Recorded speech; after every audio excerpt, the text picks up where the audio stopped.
What's going on, guys? Motonosity here, and today we're gonna go and try another top speed run on this thing that we got the new chain and sprocket installed. If you missed the videos where I installed that and talked about it and why I was doing it and what I expected to get out of it, I'll link those down in the description. Really recommend you guys go check those out first. But today we're gonna go see what this thing does now.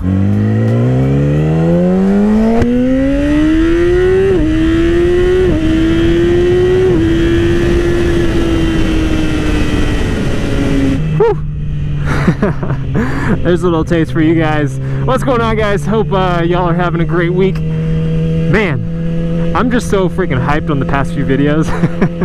I hope you guys have enjoyed them. Took care of the ruckus. That thing is back on the road and freaking amazing. Love it. And then the R3, getting that thing started up for the first time next week, or this Sunday. We are going to be having the Street Fighter kit install and the completion of the build, assuming things go according to plan.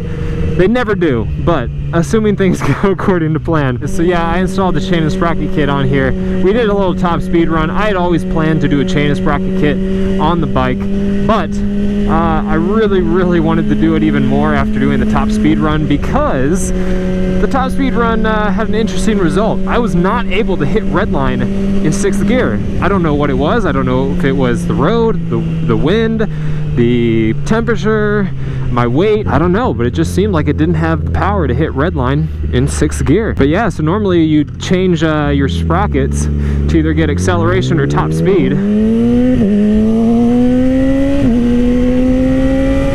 which is what I did, but I geared towards acceleration, which you do by either going down teeth on the front sprocket or up teeth on the rear sprocket. I went one down in the front. That's all I wanted to do. Didn't want to do anything crazy. But normally when you gear towards acceleration, you lose top speed, but you lose theoretical top speed. And since I'd never hit top speed, how many times can I say top speed in this vlog? I'm hoping that with the increased acceleration ability and the lowered theoretical top speed, I might be able to hit a speed that's faster than what I was able to hit. I think I hit 160.1, either 160.1 or 161.1. I think it was, or no, 0.01. I don't know, I'll flash it up on the screen, I can't remember. I'll link that video as well. But today we're gonna go take a little trip down to Mexico and see what we can do. So I'll see you guys there.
That's redline.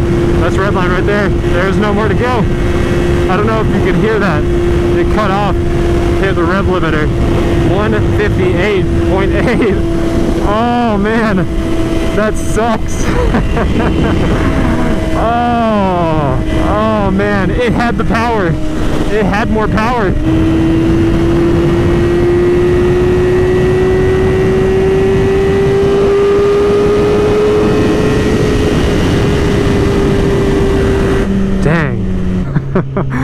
Jeez, that sure changed it a lot. When I chose the sprockets, the teeth that I was gonna do, I did the calculations. There's some websites that you can use to kind of plug in all your information and kind of figure out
yeah, what I was going to say is that I plugged all the information in. I thought my calculated theoretical top speed was higher than what I hit, but maybe it wasn't. That's redline. No more juice to go. That was it. So yeah, I think if I changed it and I did stock front sprocket and maybe 2 up in the rear, I think that might give me the maximum top speed I could get. I'm impressed with how fast it hit that top speed though. But that's gonna be it, guys. If you want to check out any of my merch, you hit up my shop, motonosity.com/shop. I'll link that down in the description. Y'all have an outstanding rest of your week. I'm Motonosity. I put out videos as often as I can. You guys are awesome. Remember, life's better with horsepower. Keep life lived, and I will see you guys in the next video.